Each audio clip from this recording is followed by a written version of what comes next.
Hello my fellow chef knife enthusiasts. Today I'm going to show you a Suisin Densho Kiritsuke by Master Kenji Togashi. Kenji Togashi is a highly experienced Sakai-based blacksmith. His skills extend across many types of knife construction, many knife profiles and many steel types. Kenji Togashi started knife forging back in 1967 and was awarded the prestigious Dento Kogeshi title in 1996, which is quite early considering he is just in his 60s. And in 2007, the city of Sakai awarded him with the Master of Traditional Crafts certification for his excellent quenching technique and outstanding skills in making kitchen knives. Kenji Togashi is one of those very few masters in Sakai that are able to forge top quality blades with relative higher quantity. Kenji Togashi makes blades out of his own workshop in Sakai, along with his 3 sons and a couple of apprentices. His workshop can handle pretty much everything in-house: forging, heat treating, and even sharpening. Another very interesting find in his shop is a forge that is specifically designed to forge those huge Maguro Bocho tuna knives. Those really super long knives that requires 2 persons to operate. I have no idea how difficult it is to forge one of these extra long blades, but think about the required sharpness, straightness, and toughness. I'm sure it can only be done by someone who knows his stuff. You had me at tuna.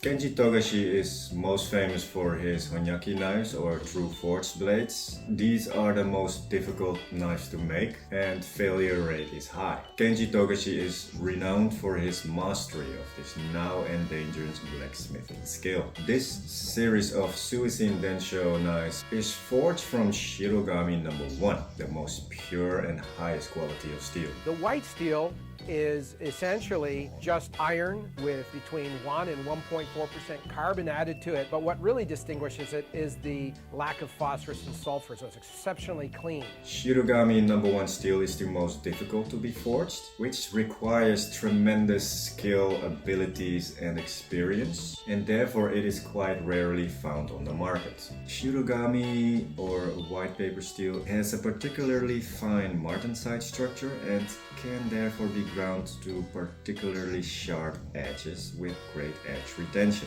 The higher the degree of purity, the more difficult the yakiri becomes, or the hardening of the steel. The correct temperature range during forging is very narrow and the timing of quenching in cold water is extremely difficult. The designations Shirogami 1, 2, and 3 mean the smaller the number, the higher the carbon content. Since Shirogami No. 1 contains more carbon, it is possible to make even harder knives from it, but it's all the more difficult to get the right temperature for the yakiri, the quenching. Kenji Togashi is one of the few smiths in Sakai to master the perfect yakiri with the Shirogami No. 1. I'm hard as Shirogami No. 1 steel right now, raping my pillow.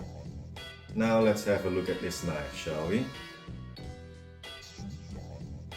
Traditional octagonal shaped handle. On the bottom it shows the length of the blade, 270 millimeters. Just by the looks of it, I think it's made of whole wood or magnolia wood. I'm a big fan of these handles. Let's take it out. Ooh, much gap.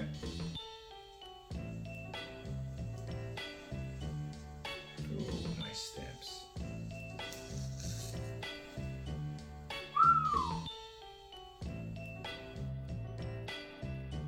Oh yeah.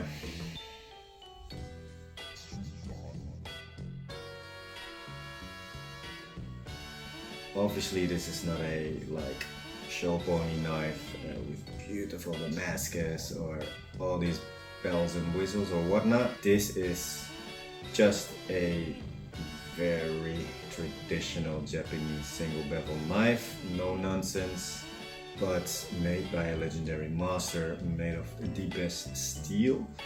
These knives are the result of his striving and his search for even harder, sharper and more perfect cutting and slicing knives.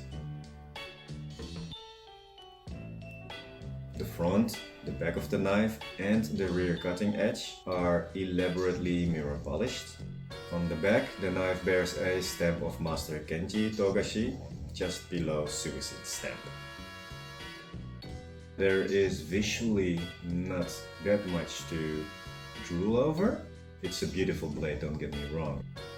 You know, it's just a mirror polished blade with no tsuchime or kuruuchi or Damascus. This is just a piece of fantastically forged steel. So with a knife like this, it's, I guess, all about performance, all about the ease of slicing and cutting. If I'm not mistaken, Kevin de Leeuw, the owner of this knife, bought 2 of them. So one of them is brand new in box and this one clearly has been used already by him.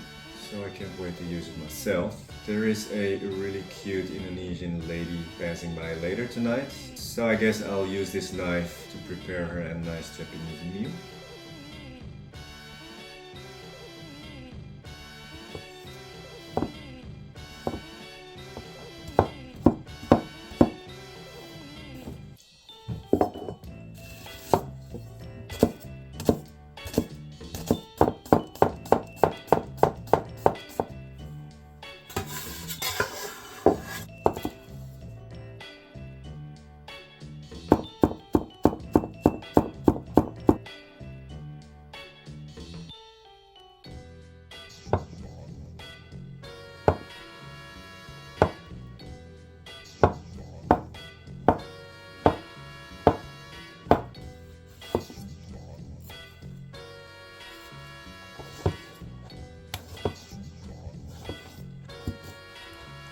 If I would use a single bevel knife cutting these vegetables and fruits, I would normally take an usuba.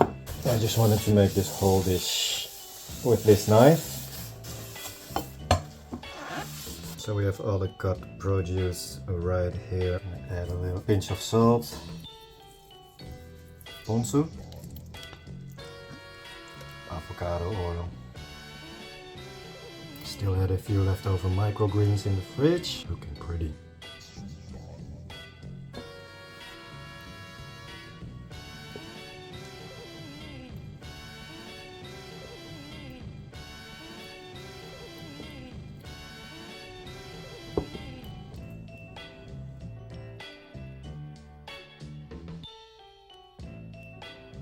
I already have some baby spinach in here, some edamame.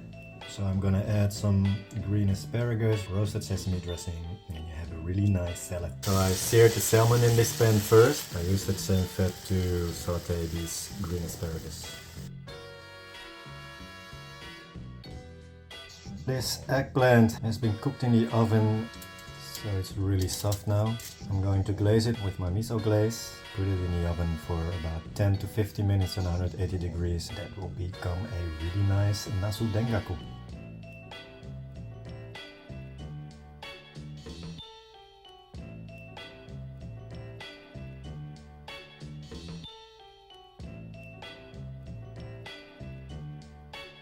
I like her. Please make her your baby mama. I must say I really enjoyed using this knife. I don't use a single bevel knife that often. I do use an usuba quite often, but not so much a Yanagiba. Slicing through the salmon was, you know, just pure joy basically. This was my first experience with a Kenji Togashi knife. I'm really happy that I've had the chance to use one of his knives. I'm very tempted to get myself a Kenji Togashi knife myself right now. Thanks Kevin for letting me use this knife. And as always, thank you for watching this video. I'll see you in the next one. Happy slicing, dicing, cutting and chopping. Live sharp, sharp life.